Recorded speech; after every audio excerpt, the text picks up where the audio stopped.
fly through this ball, you can predict where it's going to land, right on the other side of the slit. Ball after ball after ball. As long as you continue to throw straight, it will land straight on the other side.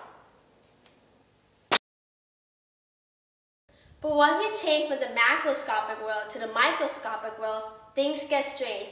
Now, let's do the same experiment, but with an electron and a slit the size of an atom. What happens now?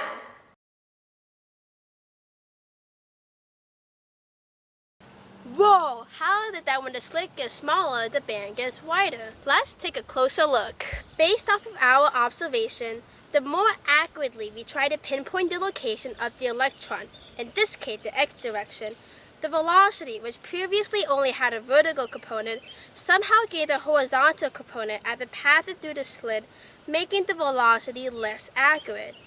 When we make the slit wider, which makes the precision less accurate, the electron sees a decrease in the x component of its velocity, which makes the velocity more accurate.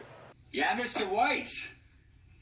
Yes, science. All objects have a wave-particle duality, meaning that it acts both as a particle and a wave, which is why it's impossible to pinpoint the exact location of a moving electron.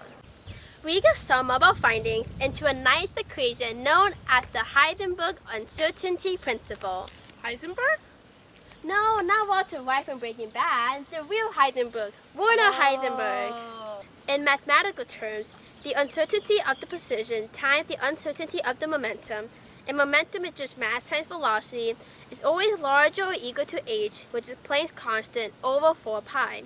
We can rearrange this equation to fit our findings. Since h over 4 pi is a constant, the greater accuracy we know about its position, the lesser the accuracy we'll know about the electron's momentum, and vice versa.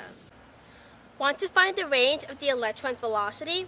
If the electron is confined to a space the size of an atom, that means that the uncertainty in the velocity is 2 times 10 to the 5th meter per second, or between negative 1 times 10 to the 5th meter per second to 1 times 10 to the 5th meter per second, either going to the left or right side. That is a big difference. But wait a sec, why don't we see the Heisenberg uncertainty principle happen in our daily life, like this tennis ball? Let's put it in the equation. If the tennis ball weighs 60 grams and is confined to a space of 7 centimeters, that means that the uncertainty of the ball's velocity is 1.25 times 10 to the negative 32nd meters per second. That number is so small it's essentially zero, which is why we don't see the uncertainty principle happen in our daily lives. I wonder how it would look like if it did.